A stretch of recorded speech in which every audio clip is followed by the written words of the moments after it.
ऐसा लगता था कि एक माँ अपने बच्चे को पुचकार रही है, दुलार कर रही है, उनका दर्द को समझ रही है और उनके दर्द को समझ रही है। फॉलोअर्स इतने बढ़ गए जो राष्ट्रीय पार्टी जो आज सरकार में पार्टी है उसके भी नहीं है। और 700-800 किसान शहीद हुए थे उसमें, तब भी देश का प्रधानमंत्री चुपकी लगाए बैठे रहा कि किसी के बच्चों का उन्हें कम होता, अपने अगर बच्चे होते। और उन माँ बाप से पूछे जिनके बच्चे वहाँ आंदोलन। आखिर क्या वजह मानते हैं कि सरकार पीछे हटी और धर्मेंद्र प्रधान ने एकदम पद से इस्तीफा दे दिया? हर चैनल से ये आया कि वास्तव में डिम्पल एक सांसद होते हुए उन्होंने माँ का रोल अदा किया, क्योंकि उन्हें पता है कि माँ का दर्द क्या होता है, माँ को बच्चों का क्या दर्द होता है। कि पुलिस अफसरों पर आरोप लगाते हुए कहा है कि उन्हें भी उनके खिलाफ भी कार्रवाई होनी चाहिए और जिनके छात्रों पर मुकदमे कायम हुए हैं वे वापस ले निश्चित। दिल्ली के जंतर मंतर पर धरना चल रहा था और धरना लगातार उनका प्रदर्शन छात्रों का चल रहा था और उनकी मुख्य मांग थी कि केंद्रीय शिक्षा मंत्री धर्मेंद्र प्रधान अपने पद से इस्तीफा दें, क्योंकि पेपर लीक उनके कार्यकाल के दौरान हुआ। और आज धर्मेंद्र प्रधान जो शिक्षा केंद्रीय मंत्री हैं उन्होंने इस्तीफा दे दिया है और समाजवादी पार्टी के प्रदेश सचिव हमारे साथ इलम सिंह गुर्जर जी मौजूद हैं। आज उन्होंने इस्तीफा दे दिया है, आप उनके इस्तीफे को किस तरह से देख रहे हैं? जो छात्र लगातार लड़ाई लड़ रहे थे, हालांकि पुलिस द्वारा उन पर लाठीचार्ज भी किया गया, कुछ नेताओं को वहां पर पहुंचे उन्हें हिरासत में भी लिया गया, फिर बाद में रिहा कर दिया गया और आज धर्मेंद्र प्रधान ने इस्तीफा दे दिया है अपने पद से। सर्वप्रथम तो मैं आपके न्यूज चैनल को, खोजी न्यूज को बधाई दूंगा कि आपने एक ऐसे मुद्दे पर बात कर रहे हैं आप जो पूरे देश में नहीं विश्व में जिसकी चर्चा है।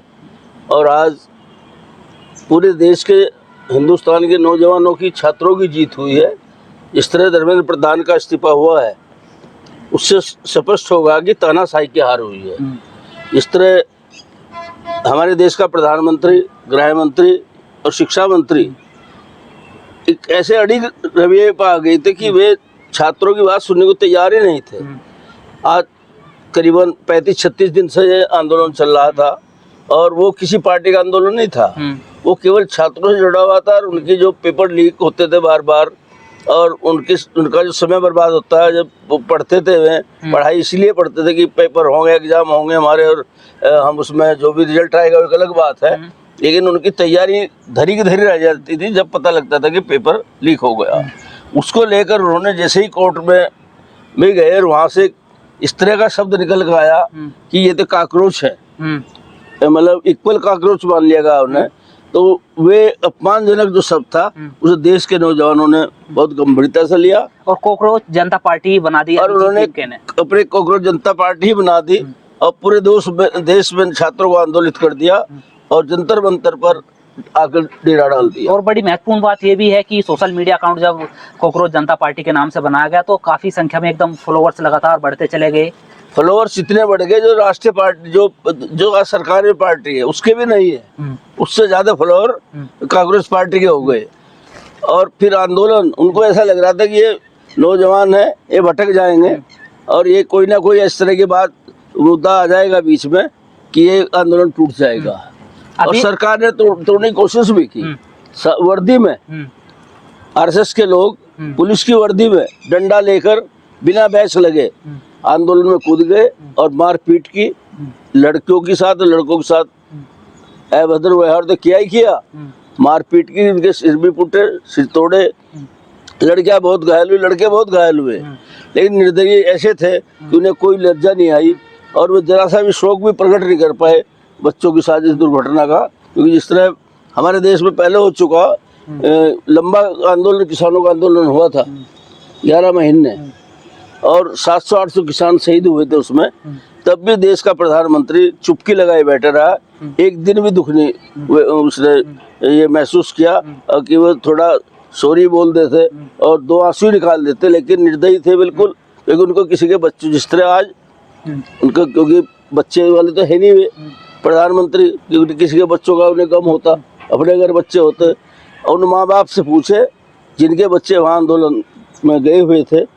और उनकी ये इच्छा थी कि भाई हमारे बच्चे कल को पढ़ के IAS IPS और जो भी और पोस्ट होती है बड़ी से बड़ी उसमें जाए। उनको ये महसूस हुआ कि अगर ऐसे पर्चे लीक होते रहे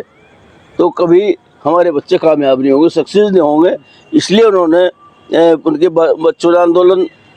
ये आंदोलन को चुना और आंदोलन ने एकदम बड़ा रूप ले लिया, एक ऐसा रूप ले लिया और जिसका परिणाम यह हुआ कि पूरे देश से जंतर मंतर पर नौजवान जाने शुरू हो गए। ऐसा नहीं कि जबकि उन्होंने किसी पार्टी का मौन समर्थन हो सकता है वह, लेकिन ओपनली कोई जाकर वहां से कोई बड़ा झंडा नहीं गाड़ा भाई ये भाजपा समाजवादी का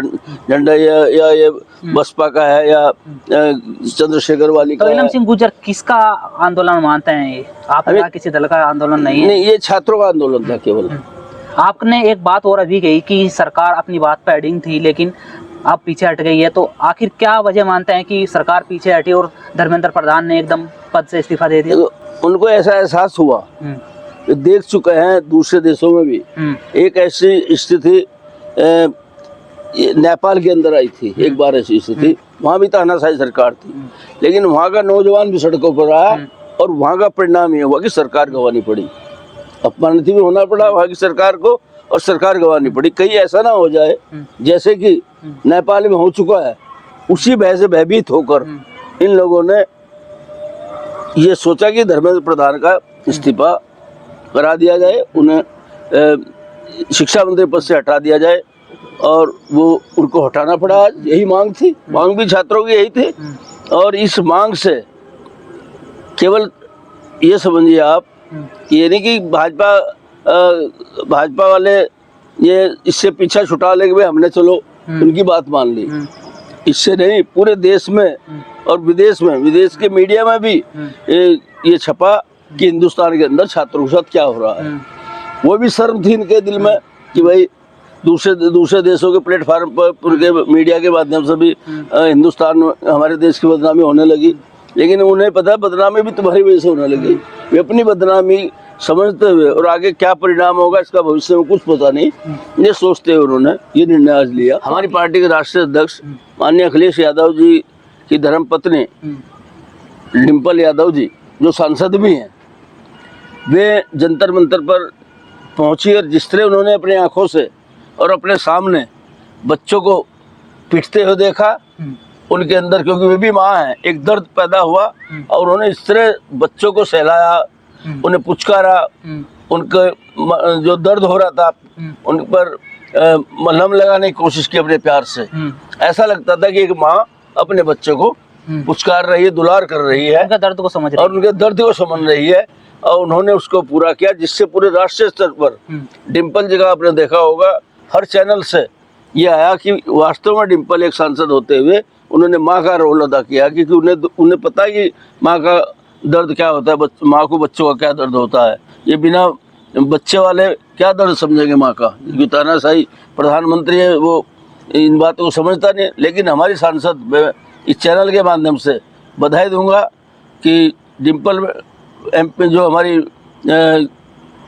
एमपी है पार्टी की और बड़ी नेता है महिलाओं की, उन्होंने ये सिद्ध कर दिया है कि हम समाजवादी लोग हर तरह का दर्द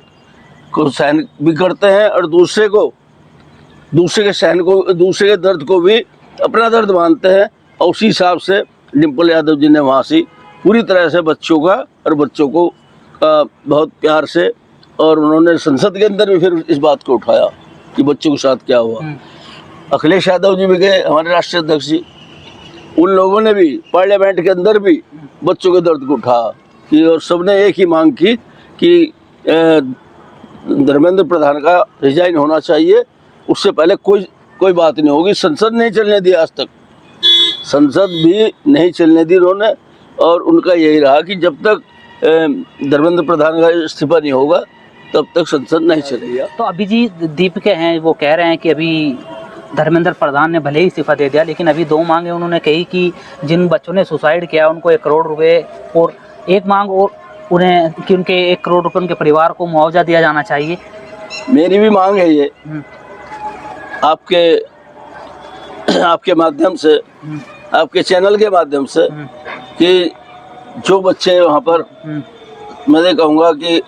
अपनी मांग मानते हैं, दूसरे बच्चों के लिए, आने वाली नस्ल के लिए शहीद हुए हैं बच्चे, 1 करोड़ रुपए की जो मांग की है वो जायज मांग है। और दूसरी मांग उनकी ये भी है कि जो छात्रों पर मुकदमे कायम किए गए और जिन्होंने लाठीचार्ज किया, उन्होंने के पुलिस अफसरों पर आरोप लगाते हुए कहा है कि उन्हें भी उनके खिलाफ भी कार्रवाई होनी चाहिए, और जिनके छात्रों पर मुकदमे कायम हुए हैं वे वापस ले लेने। निश्चित रूप से उन पुलिस वालों के खिलाफ मुकदमे दर्ज होने चाहिए, और जो बच्चों पर बर्बरता से उन्होंने लाठीचार्ज किया उनके खिलाफ मुकदमे दर्ज हो, और जो बच्चों के खिलाफ उन्होंने मुकदमे दर्ज है वो वापस हो, ये भी मांग उनकी जायज है और उनकी मांग के साथ सारा हिंदुस्तान खड़ा है।